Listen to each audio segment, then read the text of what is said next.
Hello there, my dear friends. Let's talk on soulless people. And I installed my small bistro table with a good cup of coffee. Yesterday I made the video shouting out my YouTube members and I had a caipirinha. And people like this. So when you like that I'm talking from my small YouTube cafe, let's do it. In former videos we discussed on rotten souls, good soul, bad soul. And I already made a video, Soulless People. I called it sci-fi, but it was no sci-fi. But as this topic popped up again, let's focus in a new way on it. We are body, mind and soul. I always prefer the other way. Soul, mind and body. Because the body is the last manifestation in the 3D world. Something created us and something keeps us alive. We have so many organs. We are so complicated, our body. Beautifully complicated. So many organs and they all work perfectly together. We can't live without our brain. We can't live without our heart. We can't live without our stomach and so on. And the beautiful interaction between everything, there's a magic. And this force, this life force that makes our cells grow, repair, this life source is life itself. And it is brought to us over our soul. When the soul once leaves the body can't live. I always describe it as a lens. When you have a lens and the sunlight, there's all the sunlight. And then we have the lens and we are focusing all the sunlight to a small point. And there, in the focus point, we have the action.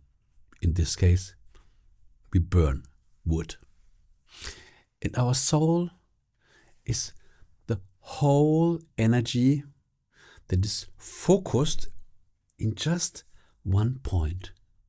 And this point is our body. This means there would never be a body without soul. Our body is the product of our soul. Okay? It has its cells and they are renewing and repairing. I need a little more coffee. When I'm already here in my small YouTube bistro, then I have to drink my coffee before it gets cold.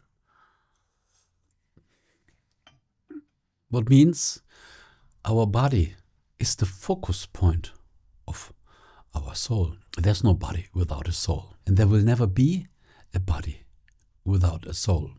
Unless the soul leaves the body.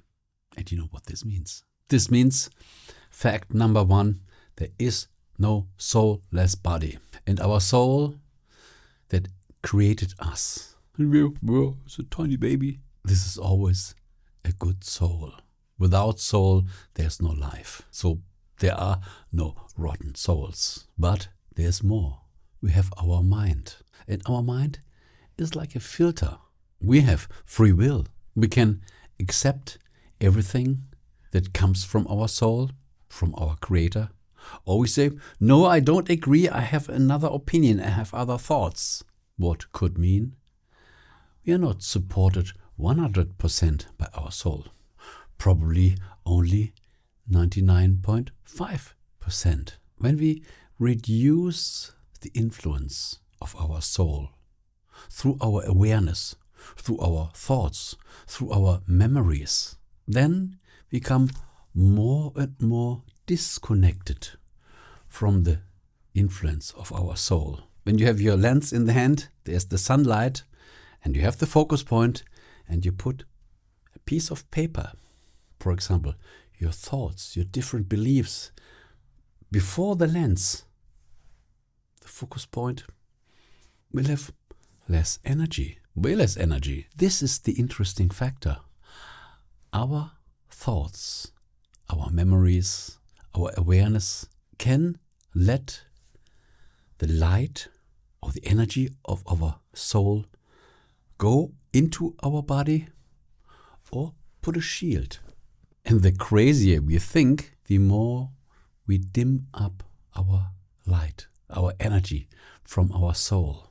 That means I disconnect myself from the influence of my soul. And as the soul supports everything, we disconnect from health. And you know this, bad thoughts can create diseases. Bad memories can create diseases. When we have a big disease, this doesn't mean that we have a broken soul or a rotten soul or bad spirits took over. No, we are dimming the light, the energy from our soul through the thoughts in our awareness, from the memories that are stored in our subconscious mind. We know this from the law of attraction, the law of assumption. When our subconscious mind supports us because we are nearly driven by subconsciousness, then we have a happy and healthy life. So this piece of paper can happen through our recent thoughts and also through all the thoughts that are programmed in our subconscious as belief systems. So there are no soulless people. Without a soul, we are dead. But there might be people that probably have only 99, 98 or 90% influence of their soul. I'm just guessing. Don't take me for these mathematical numbers. But you know what I mean. These people might have a reduced influence from their soul, but this is created by themselves, caused by education, by experiences. So when our awareness, our thoughts and beliefs just become transparent, that all the energy from our soul can focus in our body, then we are healthy. Then we have good ideas. All the inspiration come over our soul. This is nearly your Wi-Fi connection to the biggest awareness, to God. Through our soul, we are hooked to the big awareness.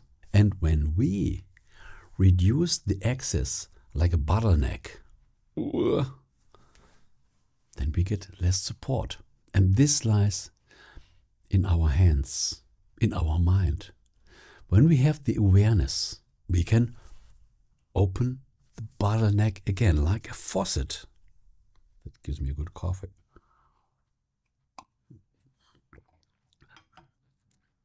I like this example, like we can open the faucet, good soul influence, and we can close the faucet with radical beliefs.